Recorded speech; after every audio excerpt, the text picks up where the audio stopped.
Om Namo Bhagavate Vasudevaya. Hare Krishna, dear devotees, welcome to our ISKCON Bulla official YouTube channel. Today I am going to discuss Srimad Bhagavatam 10th Canto, 14th chapter, text 8 onwards. In this connection, I have already said that from 2 to 8, these 7 verses describe who can and who cannot understand the glories of the Lord. So this verse says, Satya, this is a very famous verse, Satyanukampam susamikhyamano Bhunjan evatma kutang vipakam pradvagvapurvir vidatan namaste jiveta jo mukti padasadaya. So, my dear Lord, one who honestly waits for you to bestow your causeless mercy upon him, all the while patiently suffering the reactions of his past misdeeds and offering you by respectful obeisances with his heart, words, and body, is surely eligible for liberation, or it has become his rightful claim. So, in the purport, the disciples of Srila Prabhupada Maharaj say that Srila Siddhar Swami explains in his commentary that just as a legitimate son has to simply remain alive to gain an inheritance from his father, one who simply remains alive in Krishna consciousness following the regulatory principles of Bhakti Yoga, who automatically becomes eligible to receive the mercy of the personality of Godhead. In other words, he will be protected, he will be promoted to the kingdom of God. The word Susamikhyamana indicates that a devotee honestly awaits the mercy of the Supreme Lord even while suffering the painful effects of previous sinful activities.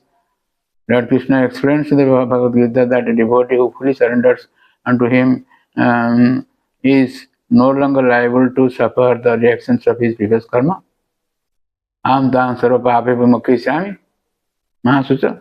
However, because in his mind a devotee may still maintain the remnants of his previous sinful mentality, the Lord removes the last vestige of the enjoying spirit by giving his devotee punishment that may sometimes resemble sinful reactions.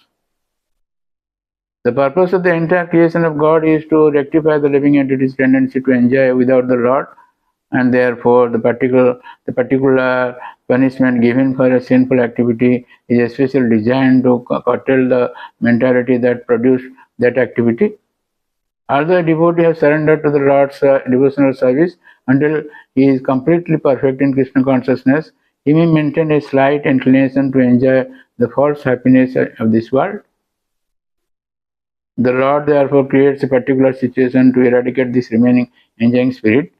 This unhappiness suffered by a sincere devotee is not technically a karmic reaction, it is rather the Lord's special mercy for inducing his devotee to completely let go of the material world and return home back to Godhead. A sincere devotee honestly desires to go back to the Lord's abode, therefore he willingly accepts the Lord's merciful punishment and continues offering respects and obeisances to the Lord with his heart, words, and body. Such a bona fide servant of the Lord, considering all hardship a small price to pay for gaining the personal association of the Lord, certainly becomes a legitimate son of God, as indicated here by the words and Dayabhak.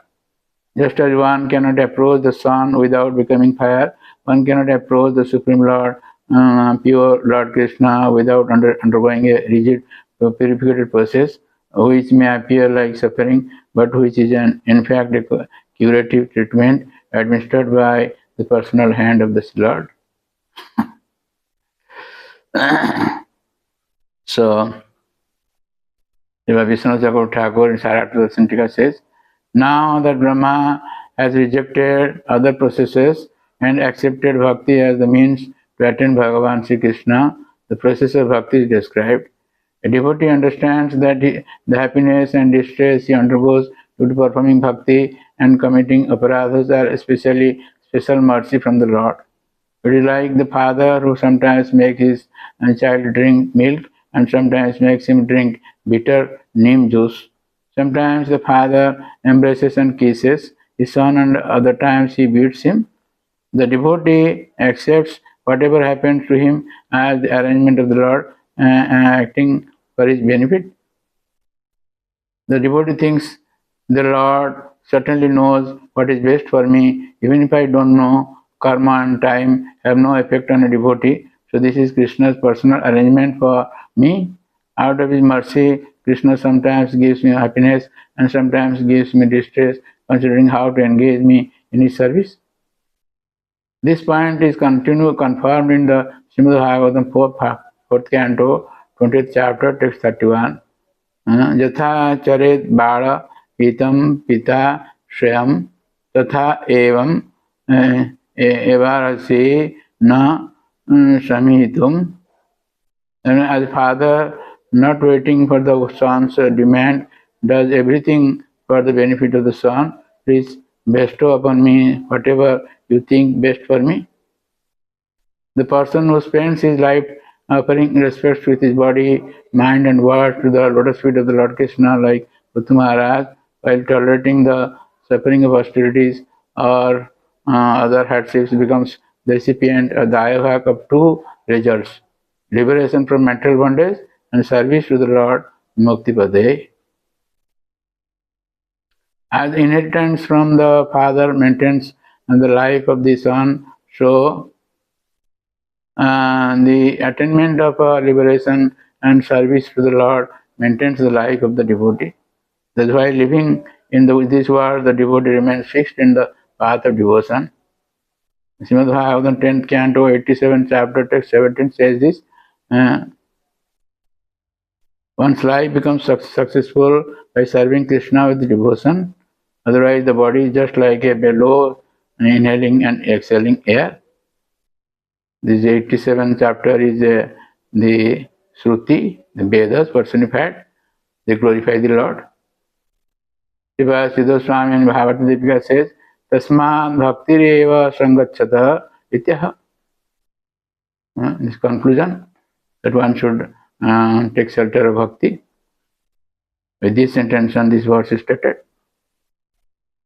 Sanatana Goswami in Brihad Vaishnava Darshan says that the person waits patiently susamikhyamana for mercy while he experiences his self-produced suffering, results of karma, vipakam.